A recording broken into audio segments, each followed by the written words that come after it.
Shalom Bapak Ibu Saudara-saudara kekasih dalam nama Tuhan kita, Tuhan Yesus Kristus. Dan selamat bertemu kembali di YouTube saya, Pendeta Rudolf H. Pasaribu Channel. Dengan dan lewat channel ini saya komit untuk senantiasa menyebarkan pengajaran firman Tuhan. Karena saya percaya berlandaskan Yesaya pasal 55 ayat 11 bahwa firman Tuhan yang saya dan Bapak, Ibu, Saudara-saudara sebar juga lewat apapun, termasuk lewat video ini, tidak akan kembali dengan sia-sia, tetapi akan bekerja sendiri lewat kuasa dan berkat urapan Roh Kudus.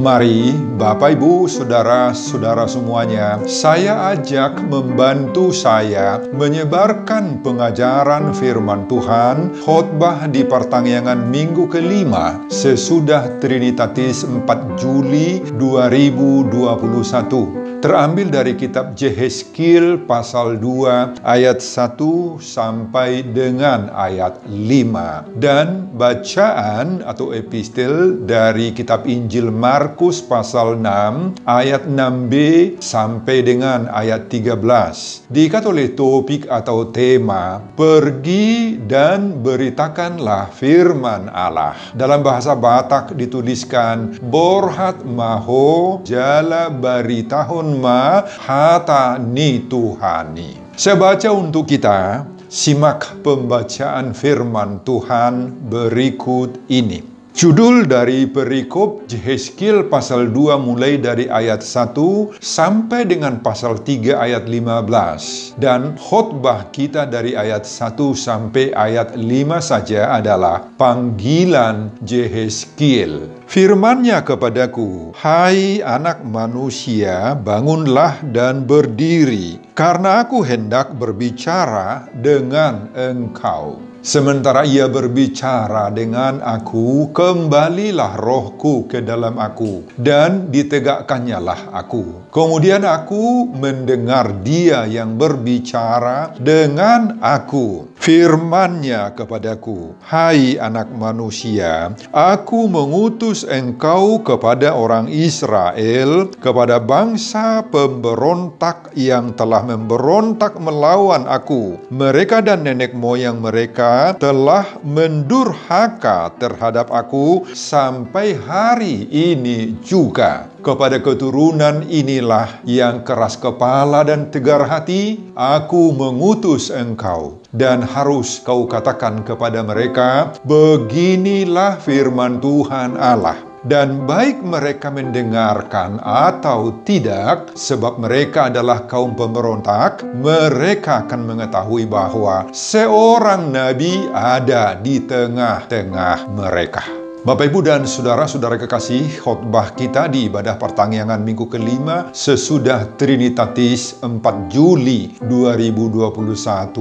berbicara tentang kesiapan memberitakan Injil. Dihubungkan dengan topik atau tema minggu, pergi dan beritakanlah firman Allah. Borhat maho jala baritahon ma hata ni Tuhani. Bapak, Ibu, dan Saudara, khotbah kita pasal 2 kitab Yehezkiel ini menyangkut tentang pemanggilan Yehezkiel menjadi hamba Allah ketika berada di pembuangan Babel. Pada saat terbuang, Yehezkiel masih berumur 25 tahun. Dia adalah anak dari seorang imam yang bernama Buzi. Pasal 1 ayat 3. Bangsa Israel dibuang ke pembuangan Babel pada pembuangan yang ketiga, yaitu tahun 586.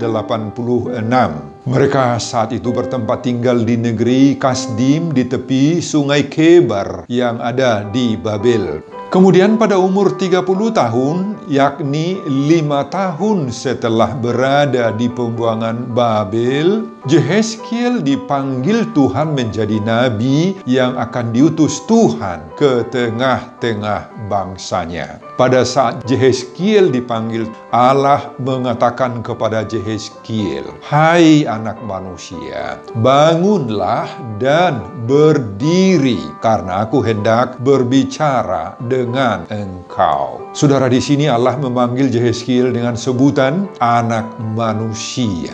Saudara, jika Allah memanggil Yehezkiel dengan sebutan anak manusia, maka itu hendak menjelaskan bahwa sebutan anak manusia ini mau menekankan dan mengingatkan Yehezkiel sebagai seorang manusia biasa bahwa dia seorang yang memiliki keterbatasan, kelemahan, dan berbagai-bagai kekurangan di dalam dirinya. Oleh karena itu, dengan sebutan "Hai anak manusia", sang Nabi Yehezkiel diingatkan dengan serius agar dia mau tergantung sepenuhnya mengandalkan kuasa Allah dan kuasa Roh Kudus dalam melaksanakan semua tugas-tugas pelayanan yang akan dilimpahkan Tuhan kepadanya. Sebagai seorang anak manusia, janganlah dia pernah menganggarkan kekuatan pribadinya meski hebat dalam berbagai-bagai hal. Jangan mengandalkan kemampuan sendiri, tetapi andalkanlah Tuhan. Namun, meskipun Yehezkiel itu adalah manusia biasa dengan berbagai-bagai kelemahan, Tuhan Allah mau memakai Yehezkiel menjadi juru bicara dari kehendak Allah, dan tidak lebih daripada itu. Saudara, sebagai orang yang diutus oleh Allah, juru bicara dan utusan resmi dari Allah, maka Allah di awal penyuruhan ini dengan terbuka memberitahu kepada Yehezkiel bagaimana gambaran atau peta pelayanan yang akan dihadapi dialami oleh Yehezkiel sendiri. Keadaan masyarakat Israel yang akan dihadapi Yehezkiel itu sebagaimana dalam khotbah ini adalah sebagai berikut. Pada ayat 3a disebutkan bahwa "Aku mengutus engkau kepada bangsa pemberontak yang telah memberontak melawan aku." Pada ayat 3b disebutkan lagi, "Mereka dan nenek moyang mereka telah mendurhaka terhadap aku sampai hari ini juga." Kemudian pada ayat 4, "Kepada yang keras kepala dan tegar hati, aku mengutus engkau." Saudara, inilah gambaran kehidupan masyarakat Israel yang akan dihadapi dan kepada siapa Yehezkiel diutus untuk menyampaikan firman Allah, yakni masyarakat pemberontak, tukang lawan, pendurhaka, yang keras kepala dan yang tegar hati. Saudara, tugas yang akan diemban oleh Yehezkiel ini sangat-sangat berat sekali, Bapak, Ibu, dan saudara-saudara. Sekali lagi, sangat-sangat berat, tidak mudah. Bisakah kita bayangkan, Bapak Ibu, beratnya tugas yang dipikulkan oleh Tuhan Allah kepada Yehezkiel ini? Jika kita disuruh Tuhan untuk menyampaikan firman Tuhan kepada orang-orang yang memiliki hati yang terbuka menerima firman Allah, maka hal itu sesuatu hal yang mudah dan bahkan menyenangkan hati kita. Jika yang kita temukan itu adalah orang-orang atau masyarakat-masyarakat yang mau memberi respons hati yang positif, atau yang hatinya mau terbuka, dibentuk, mau menerima teguran dan didikan Allah, maka itu oke-oke saja tentunya. Tidak ada tantangan. Benih yang kita tabur itu pasti akan tumbuh dengan baik. Tetapi kalau disuruh menyampaikan firman Tuhan kepada masyarakat pemberontak, tukang lawan, pendurhaka, keras kepala, dan tegar hati, maka itu adalah ibarat menabur benih di tanah yang penuh dengan onak, duri, belukar, dan keras berbatu-batu. Sulit sekali tumbuh. Maka itu bukan sesuatu yang mudah yang dibebankan oleh Tuhan kepada Yehezkiel ini, Bapak Ibu. Inilah gambaran tugas yang akan dihadapi oleh Yehezkiel. Tentu bukanlah sesuatu pekerjaan atau pelayanan yang mudah untuk dilakukan sekali lagi. Dan apalagi dikaitkan dengan tradisi Yahudi bahwa seorang muda usianya alangkah sangat-sangat kurang etisnya untuk menasehatin orang-orang yang berusia tua. Saudara, ditambah lagi gambaran orang Israel di saat itu yang seperti tadi, pemberontak, tukang lawan, pendurhaka, keras kepala dan tegar hati. Namun Allah memberi dorongan semangat buat Yehezkiel. Pada ayat 5 dan ayat 7 disebut bahwa firman Tuhan harus disampaikan, baik mereka mendengarkan atau tidak mendengarkan sama sekali. Pemberian atau penyampaian firman Tuhan jangan berhenti, jangan di-stop, sampaikan terus. Meski diterima, apalagi ditolak. Bahkan pada ayat 6 dituliskan, janganlah takut melihat mereka maupun mendengarkan kata-katanya. Biarpun engkau di tengah-tengah onak dan duri, dan engkau tinggal dekat kalajengking. Saudara, tentu sekali Yehezkiel sangat bergumul menerima tugas dan penyuruhan ini. Namun, untuk memberi kekuatan dan keteguhan hati bagi Yehezkiel, maka di pasal berikutnya, pasal 3, dengan menunjukkan gulungan kitab yang berisi nyanyian-nyanyian ratapan dan rintihan, Yehezkiel disuruh untuk memakannya, dan dia pun dengan rela memakannya. Dan ternyata rasanya manis seperti madu dalam mulutnya. Inilah kekuatan dan yang memberi dorongan semangat bagi Yehezkiel untuk menyampaikan firman Allah itu. Dan alasannya mengapa Yehezkiel harus memberitakan firman, baik diterima atau ditolak oleh mereka, adalah agar mereka mengetahui, menyadari bahwa seorang nabi ada di tengah-tengah mereka. Itu alasannya, itu dasarnya, supaya masyarakat Israel tahu ada hamba Tuhan di situ, ada utusan Allah di situ, ada wakil Allah hadir di tengah-tengah kehidupan mereka. Bapak, Ibu, dan saudara-saudara, itulah isi khotbah kita saat ini. Apa yang dapat kita pelajari dari khotbah kita di pertanyaan minggu kelima sesudah Trinitatis 4 Juli 2021? Pertama, beritakan firman Allah meski diterima atau ditolak. Saudara, dengan membaca atau mendengar judul topik atau tema minggu ini yang mengatakan pergi dan memberitakan Injil, borhat maho jala beritahum mahatani Tuhani, mungkin saja spontan akan ada di antara kita pendengar khotbah ini akan mengatakan, ya, suruhan ini kan untuk pendeta, untuk para sintua dan para pemangku jabatan gerejawi lainnya yang sudah menerima tahbisan gereja. Ada yang mungkin mengatakan seperti itu.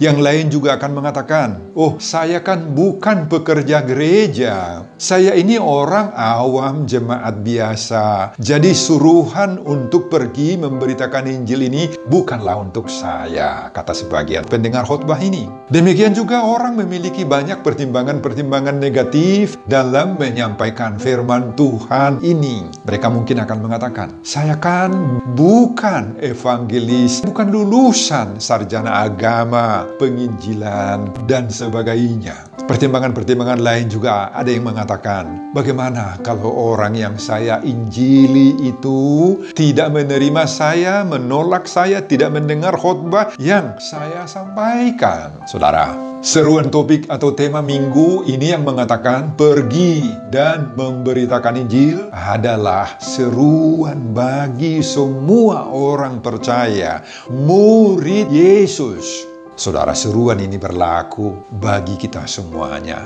baik yang memiliki jabatan gerejawi, pertohonan gereja, maupun jemaat biasa, kaum awam. Seruan ini tidak ada batas-batasnya, Bapak, Ibu, dan saudara-saudara, hanya untuk kelompok-kelompok tertentu saja. Seperti hanya kepada pertohonan gereja, pemangku jabatan gerejawi, pendeta, sintua, bibelfro, diakonis, evangelis, dan sebagainya. Tidak. Seruan ini bukan hanya kepada orang yang sudah dewasa saja, hanya buat orang-orang tua saja, orang yang sudah menikah saja. Tidak. Jangan pernah menganggap bahwa seruan ini belum berlaku bagi orang muda, apalagi kepada anak-anak, karena mereka belum tahu apa-apa, kan? Tidak. Bapak, Ibu, dan saudara-saudara, tidak seperti itu. Saudara, sekali lagi, seruan untuk pergi, borhat, memberitakan Injil berlaku buat semua kita orang percaya, Bapak, Ibu. Berlaku untuk semua kita. Pemberitaan firman Tuhan ini bukan hanya sekedar untuk pergi ke negeri lain, ke pedalaman misalnya, dan menjadikan mereka di sana menjadi Kristen. Seperti penginjil-penginjil dari luar negeri yang datang. Pengabaran Injil ini bukan hanya sekedar berkhotbah di atas podium, di atas altar mimbar gereja. Atau bukan hanya sekedar untuk mengajar, menerangkan firman Tuhan. Tidak seperti itu saja. Tetapi seruan untuk pergi, borhat, memberitakan Injil ini dapat kita lakukan dengan berbagai-bagai cara, sesuai dengan kemampuan kita, dimanapun kita berada, Bapak Ibu. Maka di sanalah kita harus menjadi garam dan terang. Orang tua, bapak dan ibu misalnya di rumah tangga, sangat baik memberitakan Injil kepada anak-anaknya lewat pengajaran-pengajaran rohani, lewat perilaku-perilaku yang sesuai dengan nafas kekristenan, lewat bimbingan-bimbingan mental, spiritual, bimbingan rohani bagi anak-anaknya, bahkan cucu-cucunya. Orang-orang Kristen yang bekerja misalnya di kantor-kantor, baik kantor-kantor pemerintah atau swasta, yang bekerja sebagai pegawai-pegawai di berbagai-bagai perusahaan dan lain-lain. Mereka dapat menjadi pemberita Injil, pemberita firman Allah lewat perilaku mereka, lewat cara kerja mereka yang baik, lewat ucapan-ucapan dan kata-kata yang bernafaskan rohani. Tunjukkan perilaku kekristenan. Itu juga adalah pemberitaan firman Tuhan, Bapak Ibu. Para pemuda, pelajar, anak-anak sekolah, bahkan anak-anak kecil sekalipun, banyak yang mencari pemberita Injil lewat apa? Lewat kebaikan mereka, lewat prestasi-prestasi yang mereka tunjukkan. Mungkin kemampuan bernyanyi, mungkin talenta bermain musik, mungkin prestasi di bidang olahraga dan lain-lain. Semuanya itu adalah dalam rangka menunjukkan siapa kita di tengah-tengah masyarakat ini, yaitu orang percaya. Bapak, Ibu, dan saudara-saudara, mari kita tunjukkan kebaikan Tuhan itu lewat kebaikan pribadi kita kepada orang-orang lain. Itulah cara kita memberitakan Injil. Amin, Bapak, Ibu, dan saudara-saudara. Itu pelajaran pertama. Kemudian pelajaran yang kedua, semua jabatan gerejawi atau tohonan huria diberikan oleh Allah, oleh Tuhan. Saudara, untuk yang kedua ini, mari kita fokuskan dulu perhatian kita kepada para pemangku jabatan gerejawi atau partohonan. Kita harus mengatakan, Bapak Ibu, Allah lah yang memanggil, mengangkat, melantik, dan yang memberikan pengurapan buat para hamba-hamba Tuhan yang sudah memangku jabatan gerejawi. Hal ini harus betul-betul kita camkan, kita sadari, kita yakini, Bapak, Ibu, dan saudara-saudara. Apapun jenis jabatan gerejawi yang ada, baik itu bernama pendeta, sintua, bibelfro, diakones, evangelis, dan sebutan-sebutan lain, maka ingatlah, itu adalah pemberian Tuhan. Jabatan-jabatan gerejawi yang banyak itu bukan pemberian pimpinan gereja, pemberian eforus, bishop atau ketua sinode, pemberian pendeta resort kepada sintua-sintuanya, meskipun mereka yang dipakai oleh Tuhan atas nama gereja menyampaikannya kepada yang bersangkutan. Hal ini sangat perlu kita pahami, karena menyangkut dengan pertanggungjawaban kita. Oleh karena itu, Bapak Ibu, kita katakan bahwa ketika para penerima jabatan gerejawi itu menerima tahbisannya, itu berarti Tuhan mau pakai, mau manfaatkan orang tersebut. Dalam bahasa Batak saya katakan, Tuhan mamarar mereka menjadi pembawa berita kesukaan dari Allah di tengah-tengah dunia ini. Bahkan menjadi surat Kristus yang hidup di tengah-tengah komunitas manusia. 2 Korintus pasal 3 ayat 3. Dengan menerima tahbisan itu, Bapak Ibu, si penerima tahbisan itu dihargai oleh Tuhan. Diangkat oleh Tuhan menjadi utusan dan juru bicara dari sorga, dari Allah ke tengah-tengah komunitas masyarakat dunia ini. Makanya Bapak, Ibu, dan Saudara-saudara, semua pemangku jabatan gerejawi yang beragam-ragam itu harus bertanggung jawab sepenuhnya kepada Tuhan sendiri yang memberikan pengurapan itu dengan cara menjalankannya sesuai dengan norma sebagaimana diatur berdasarkan poda tohonannya masing-masing. Semua pemangku jabatan gerejawi itu harus menghargai, memelihara, merawat. Dalam bahasa Batak saya katakan, ikom mangaraduti, menjaga hontohonan jabatan gerejawi yang disandangnya itu. Janganlah kiranya Bapak, Ibu, dan Saudara-saudara pernah ada pertohonan pemangku jabatan gerejawi yang menyia-nyiakannya. Jangan pernah, apalagi mempermainkannya. Janganlah kedapatan terdapot seorang pemangku jabatan gerejawi yang masih mau main kartulah, main judilah, main-main perempuan lah, terlibat dengan minuman-minuman keras, mabuk-mabuk. Janganlah kiranya terdapot ada pertohonan yang mengkonsumsi atau agen narkoba, pil-pil terlarang, terlibat dengan premanisme, dan lain-lain. Jangan. Saudara, khotbah ini mengajar dan menyadarkan kita, hargailah tohonanmu, junjung tinggi dengan cara melaksanakan tugas-tugas kewajiban kita sesuai dengan tohonan yang ada pada kita. Pelajaran yang ketiga, Tuhan memberi dorongan dan kekuatan bagi kita melaksanakan misi penyuruhan Allah. Saudara, ini berlaku untuk kita semua, para pertohonan dan jemaat juga. Sama seperti ketika Tuhan memanggil Yehezkiel, sudah diberitahukan Tuhan bahwa firman yang akan disampaikannya adalah kepada bangsa pemberontak, tukang lawan, pendurhaka, yang keras kepala dan tegar hati, dan bahkan akan mengalami berbagai-bagai penderitaan dan tantangan hidup dalam skala yang berbeda-beda, Bapak Ibu.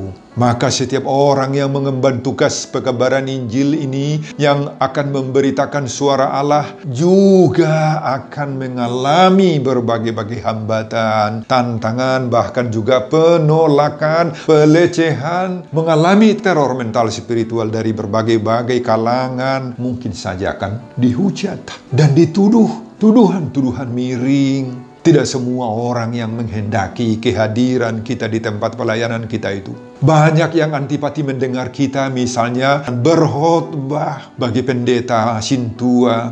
Banyak yang tidak mau ke gereja, apalagi dia tahu bahwa pengkhotbah yang akan menyampaikan firman Tuhan itu nanti adalah orang yang paling dibencinya. Gak mau dia ke gereja. Banyak pengalaman-pengalaman yang tidak menyenangkan hati para hamba-hamba Tuhan, Bapak Ibu. Seperti itu juga kalau kita jemaat biasa yang mau melakukan hal-hal yang baik di tengah-tengah, di kalangan masyarakat, bahkan di keluarga kita, belum tentu kita diterima oleh mereka. Di zaman sekarang, tantangan yang harus dihadapi oleh semua kita itu, baik jemaat maupun hamba-hamba Tuhan itu, tidak semakin mudah, semakin sulit bahkan, Bapak Ibu. Ditambah lagi dengan merebaknya penularan COVID-19 ini, makin tambah persoalan yang kita hadapin. Namun, meski begitu, kita tidak boleh menyerah, kalah pada keadaan yang ada. Kita harus jalan terus, maju terus, menyampaikan kebenaran apapun resikonya. Tuhan sudah mengatakan kepada Yehezkiel seperti dalam ayat 5, beritakan firman Allah, baik mereka mendengar atau tidak mendengar. Saudara-saudara, meski di tengah-tengah pelayanan kita banyak seperti yang dihadapi oleh Yehezkiel, ada pemberontak juga, ada tukang lawan juga, ada pendurhaka juga, ada yang keras kepala juga, yang tegar hati juga, tetap beritakan firman Allah.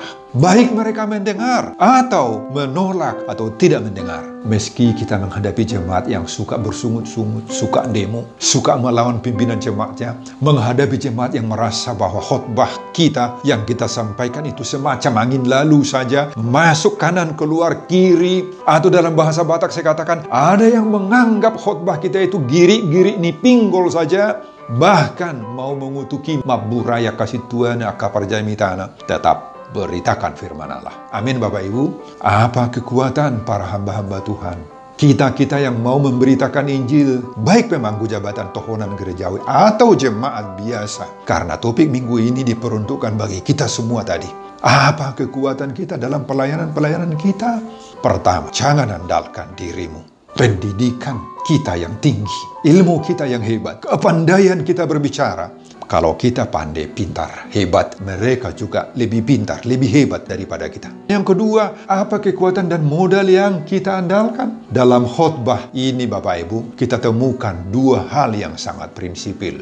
Pertama, ayat 2 disebutkan, kembalilah rohku ke dalam aku dan ditegakkannya aku, kata Yehezkiel. Terjemahan bahasa Batak Toba jauh lebih pas menurut saya. Disebutkan di sana, bongot matodi itu bagasanau, laos di pajongjong au di pathu. Ini terjemahan bahasa Batak. Bongot matodi, todi dalam huruf besar itu menunjuk kepada Roh Kudus. Artinya apa? Roh Kudus itu memasuki rohnya Yehezkiel dan membangkitkan dia baik fisik maupun psikis. Saudara, inilah kekuatan kita. Roh Kuduslah yang menjadi kekuatan kita dan untuk atau dalam mengemban semua tugas-tugas pelayanan kita. Dan agar Roh Kudus datang, Yehezkiel berkomunikasi dengan Tuhan. Mari kita pupuk komunikasi kita dengan Allah, dengan Tuhan, agar Roh Kudus itu senantiasa mendampingi kita dalam segala kehidupan kita, terutama dalam pelayanan-pelayanan penyebaran firman Tuhan. Kekuatan yang kedua, pasal 2 ayat 10 dan pasal 3 ayat 1. Tuhan menyuruh Yehezkiel memakan gulungan kitab yang berisi nyanyian-nyanyian ratapan, keluh kesah dan rintihan. Dan ternyata Yehezkiel memakannya dengan rasa yang manis. Saudara, inilah gambaran firman Tuhan. Firman Tuhan itu jugalah yang menjadi kekuatan bagi kita semua. Siapapun kita, baik jemaat biasa maupun pemangku jabatan gerejawi, untuk pergi borhat memberitakan Injil, firman Allah, lewat kehidupan kita masing-masing, sebagaimana topik minggu kelima sesudah Trinitatis ini. Sebelum saya mengakhiri khotbah ini kembali, saya mengajak Bapak Ibu dan saudara-saudara untuk membantu saya menyebarkan pengajaran firman Tuhan. Khotbah di pertanggungan minggu kelima sesudah Trinitatis 4 Juli 2021 dari kitab Yehezkiel pasal 2 ayat 1 sampai ayat 5 ini, agar kita dengan sukacita pergi memberitakan firman Allah. Borhat maho jala berita tahun mahatani Tuhani, termotivasi lewat khotbah ini. Simak juga video-video khotbah saya yang lain agar Bapak Ibu dan saudara-saudara memiliki sentuhan dan pemahaman rohani yang semakin diperkaya. Buka di YouTube saya, Pendeta Rudolf H. Pasaribu Channel. Selamat mengikuti ibadah pertanggungan di rumah masing-masing buat kita semuanya. Tuhan Yesus memberkati kita. Salam Horas. Amin.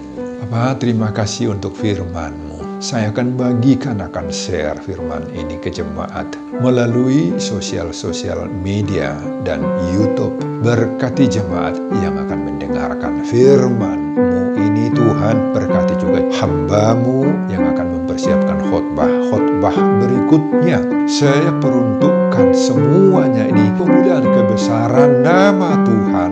Di dalam nama Yesus Kristus saya berdoa. Amin.